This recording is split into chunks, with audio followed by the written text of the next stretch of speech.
just want to welcome the media, and some of our fans are here, and our supporter group leaders who are here, and of course our staff to this exciting day where we're going to announce our new head coach. I also want to thank my other two partners, Joe Calafiore and Scott Scully, who unfortunately couldn't be here today, but they play an incredible role in supporting Ray and myself and helping us to make decisions, and I think we came to a pretty good one here. Special thank you to Coach Ray, Coach Reid, technical director. You know, he signed up for this job to be a technical director, and our head coach quit, and Ray had to step in on 3 days' notice, pick up the team. He never hesitated. He jumped right in, had to travel, had to go, and he did it. And at the same time, Ray was out searching for a new head coach, and you know, that's a double job. And Ray at one point said to me, this might be the most important thing I do for the club. And it might be, Ray, but you got a lot more to do, and I'm looking forward to working for you. So maybe you can say a few Working words. for me? Yeah, I work. Wait, I don't work for you? Oh, maybe you want to say a few words, Ray. Thank you, Bruce. Thank you, everybody, for showing up today. We know it's a Monday afternoon in the summer, one of the last few days of the summer, so thanks for coming in. And thank you for Bruce and Joe and Scott for all your support in the process. I've been around the state for a while and watched Hartford let it grow, and I think this is, as far as that I can tell, one of the best days in the history of the club. When Bruce hired me, he asked us to try to turn this thing into a winner, and you know, we have really two challenges. First of all, on the commercial side, we are a winner. Our commercial group led by Jim Berta and Pons and Lily and Joe Campio Jr. do a great job, and I was blown away by how they run a soccer event, how they take a soccer event, the respect they give a soccer event. But now we got to get it going on the football side, and that's a double-edged sword. I think we need to win games, and then we need to be the model franchise in the USL, which, if you look at our record, people may giggle, but we will be the model franchise in the USL, and we will win games, and we will win this league. And I think the person that Bruce is going to introduce today is the right person. He checks all the boxes as a player, as a coach, as a gentleman, as a leader. And I give Bruce, again, and Scott and Joe all the credit in the world for getting this gentleman and his staff, and it's an exciting time for me. Exciting for Athletic, and I'll turn it back to Bruce. Thanks, Ray. Yeah, you're right. Our staff here at Hartford Athletic is incredible, and our fans are unbelievable, and sponsors to support us through this time. And a special shout out to Michelle also, who's done an amazing job, and Joel on the sponsorship side, and David on the tickets. So thank you all for that. So yeah, we are really switching gears, and we're going after championships. And the first move really was to hire Ray, and the second is to try to get the best coach that we possibly can. Go for it as a club. And the coach that we got, is U.S. soccer legend. He competed in 3 World Cups, the Olympics. He was the first player drafted ever in the MLS. He played in top leagues in Spain and Mexico. He went on to coach at the U.S. U20 men's national team for 8 years. That team did not qualify prior to him for World Cups. He qualified for 4 and led 3 of those teams to the quarterfinals. Also was an assistant under Jurgen Klinsmann for the U.S. national team, and recently was head coach at the Houston Dynamo. So, without further ado, I'd like to introduce Tab Ramos as the new head coach.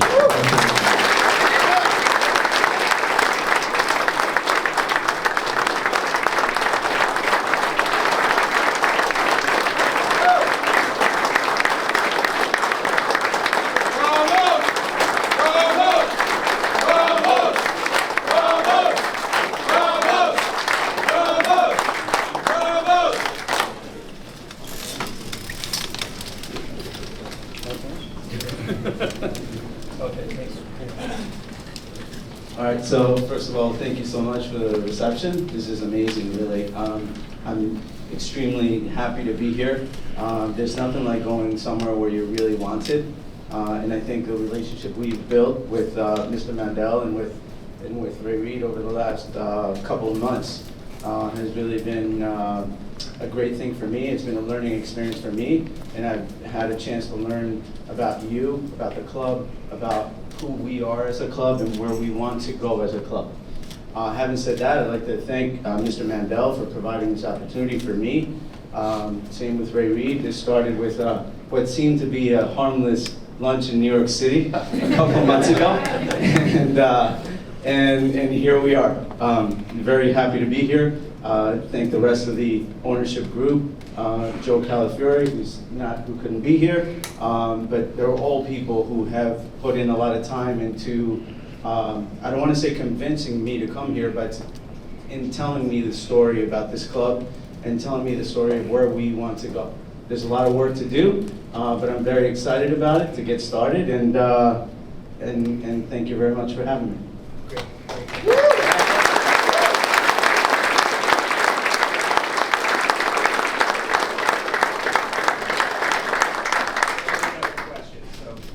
So we can open it up for questions. We have our academy kids, some of our academy players here too, which is really exciting.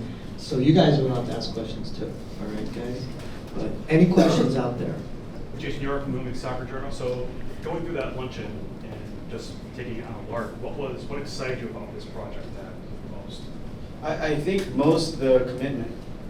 There's a serious commitment to moving this club forward and to creating a championship tradition here.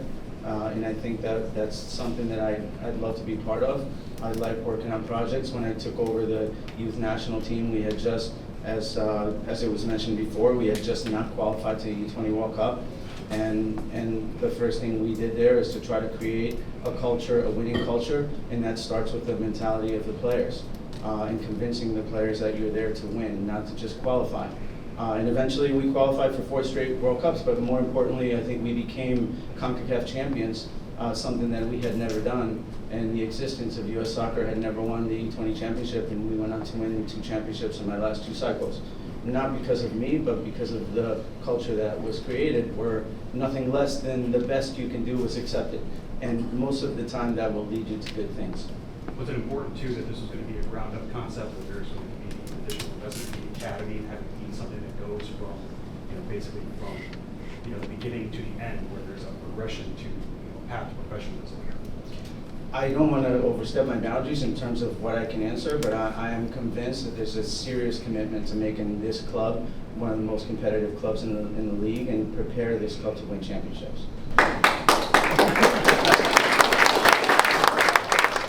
Good afternoon, everyone. I am the City en Vivo, Latin Media, Hispanic Media. Por eso me voy a atrever a hacerle una pregunta en español para todos los seguidores de Hartford Athletic que somos hispanos. Conocedor de su trayectoria, sabiendo que usted prácticamente es un erudito en el fútbol, ¿qué lo motivó a venir a trabajar en Hartford Athletic? Gracias, y es un honor que usted esté por acá. Bueno, muchas gracias a usted. Primero que todo, lo que tengo que decir es que lo que me convenció fue en cuanto al trabajo que se hace en este club, en cuanto a dónde se quiere ir con el club, las reuniones con los dueños, las reuniones con Reid, que me convencieron que este club quiere ir a mucho más y quiere convertirse en un club ganador. Y para mí, por eso es un proyecto muy, muy interesante. Gracias. Y viva Uruguay. Gracias. Tom, I just wanted to ask you, when this job opened up, I'm sure you were aware of it, what was your perception at that time of the franchise and the league? Was it something that they thought you might be interested in and then Ray called? Or did you have a perception of the franchise and the league that maybe was changed in the process of bringing it? I mean, I've seen over the last couple of years how the USL Championship has changed. USL in general has changed. But I think once USL made the move to go into a championship, 1 and then 2, I think you're able to tell the serious commitment by USL to create that full system. For me, I was not before, let's say 6-8 months ago, I was not too familiar with the USL, except for the fact that obviously when you're coaching in MLS and when you're coaching the youth national teams, you're always aware of the best American players and where they are. So I spent many days, watching USL games, whether it was Bethlehem Steel at the time playing in the 11, or I spent a lot of time watching those games and got to watch a lot of players, which eventually I recruited into Houston Dynamo. So I'm very familiar with the league. Adam Bench with Journal Fire. Welcome to Connecticut.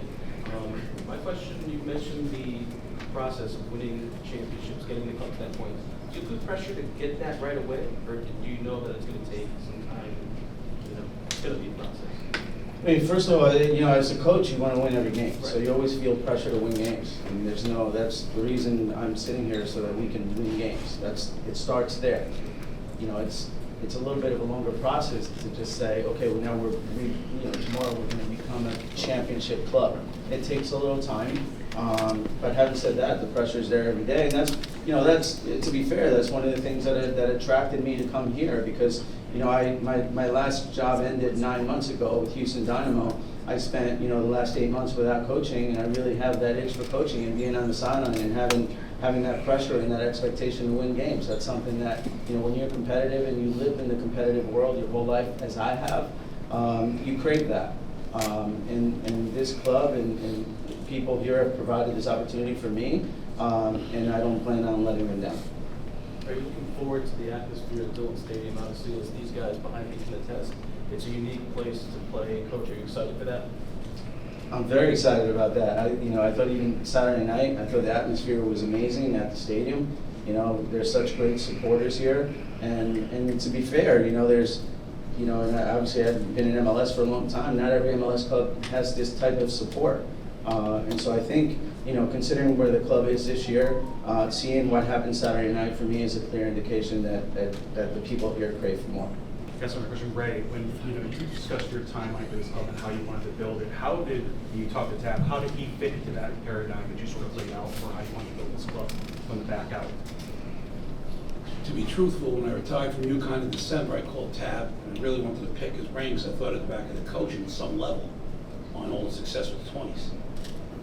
And he was going to come meet me in Greenwich, and I got bound down and canceled like 3 times. So then in June, I can't.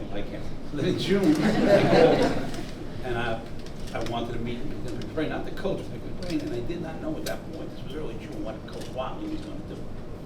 I wanted to introduce the whole what was going on and how we were at. Between when we made the appointment and when I saw him, Harry resigned. So now I meet him at a seafood place in Grand Central Station. And we sit down, we start talking. And I look, when I called you in December, I was honest with you. And when I called you at the end of May, I was honest with you. But things had changed. From the Detective Hartford letter, we have an opening. And he kind of looked at me. I didn't know when we sat there for like 3-4 hours, he was very respectful. He listened. I kind of educated him on what I knew a month into it and what I saw. And I was Harry Watley had me come watch them train a lot. I was impressed with a lot of the professionalism that was going on there. Being in the state, being so tight in college soccer, I wasn't aware of it. So we talked, and a couple days later we spoke again, and he said, look, I'm intrigued at least to continue. We both said to each other, we're not going to lead each other on, if it's not going to work on us. And he just kept collecting information. He met with the ownership group, and just, I knew who he was as a player, and I had the utmost respect when he played, and I know his assistant with the 20s played at Southern Connecticut, Brian Bliss. So I've known of him through Brian quite well. So we just kept talking, and thanks to Bruce and the Tab, it was able to work. And follow to that first, when you decide to hire a coach of this magnitude, I think it's a serious investment in the club. It's something that had not, I don't want to speak out too out of turn, but something that had not been, you said it's a change in culture, it's a change in the way you're doing things. And what did it mean? Like you're looking at that bottom line, and like, all right, this is what we have to do. Well, I mean, things happen. And you don't have always a plan, and they start falling into place. The first step really was Reid, and having a full-time technical director. We really want to support our players, And it's so important. They're amazing young men. They work their tails off. They fight every single game. But I wanted to try to, and our other two owners, try to get them the best coaching and scouting and analyzing possible. And because of our fan support and because of the support that we get in Connecticut, coming out of 2 years of COVID, I felt we were strong enough as a club to really make a run at a championship. And that's kind of the switch. To go for it. Ray had, obviously many candidates that we were considering, and let's be honest, it's Tad Ramos, right? So, but I have a lot of faith in Ray, and he's won 4 national championships. So I went along with it, right? But it started to make sense, and yes, Tad's a big get for us. Tad fits where we want to go. I think it's an indication to our fan base and our supporter group. The supporter group's been amazing. We're really keeping this together in a lot of ways with our fans. That we're for real and we're going to go after it. So, we had hope, but really, someone like a Tad Ramos has to make his own decision.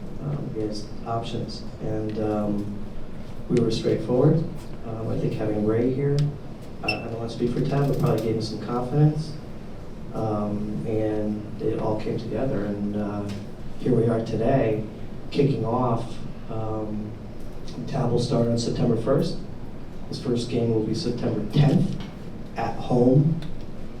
And we're starting, it's fresh. It's fresh it's going to be fresh starting Wednesday for our players, okay? But all the way fresh going through this rest of the season. We're going to go hard, and then we're going to jump into next year and go as hard as we can. So thank you for the question. For Coach Ramos, what do you think the biggest change that you make will be to improve the club and to improve the club's success? Well, that's a great question. It could come from the first thing to do in many different areas. The first thing for me to do is obviously to meet everyone at the club. To meet every player, to have meetings personally with every player, to get to know the type of people that they are. I truly believe that when you build a club, you build it with people who have good intentions and people who are good people. So that'll be the first order for me. In terms of changes on the field, we explored the possibility of me coming at the end of the year, but I thought that it would be great to come now to provide all the players the opportunity to sort of, I don't want to say impress, but give them the best of themselves in what remains this year, because it's, maybe the playoffs are out of reach, but I think, everyone plays for themselves and for their families, and it's important to do the best they can. So I think first is to get to know the people and let them know who I am and what I'm about. Coach Ramos, in order to improve the squad, do you plan on bringing in transfers or being more youth academy coaches? I want to bring all youth academy guys. What, are you in the academy? I'm only taking academy guys.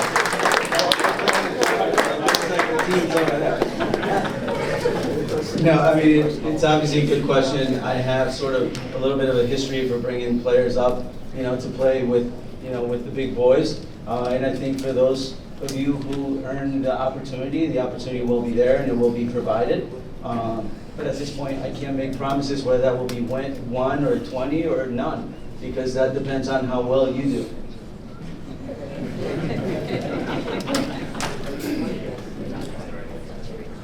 Sorry.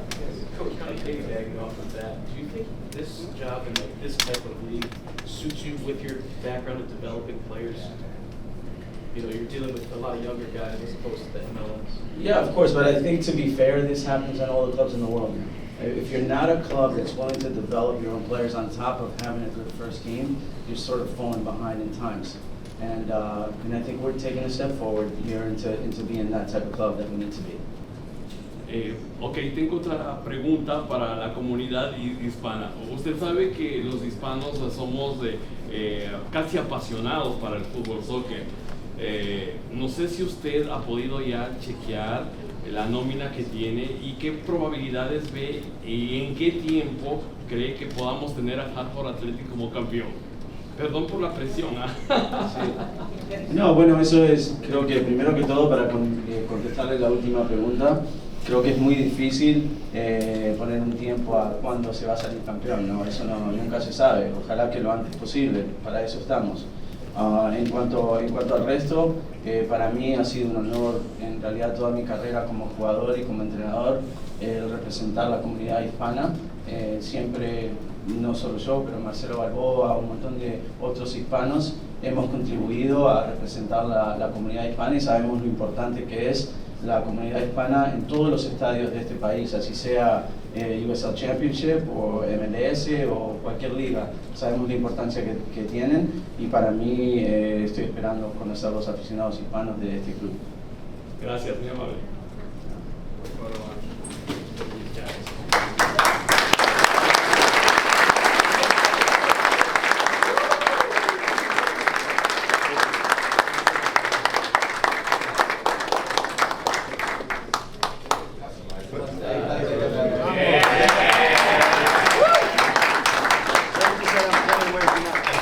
Come with the Tulsa. Thank you very much, everybody. Thank you, everybody. Thank you.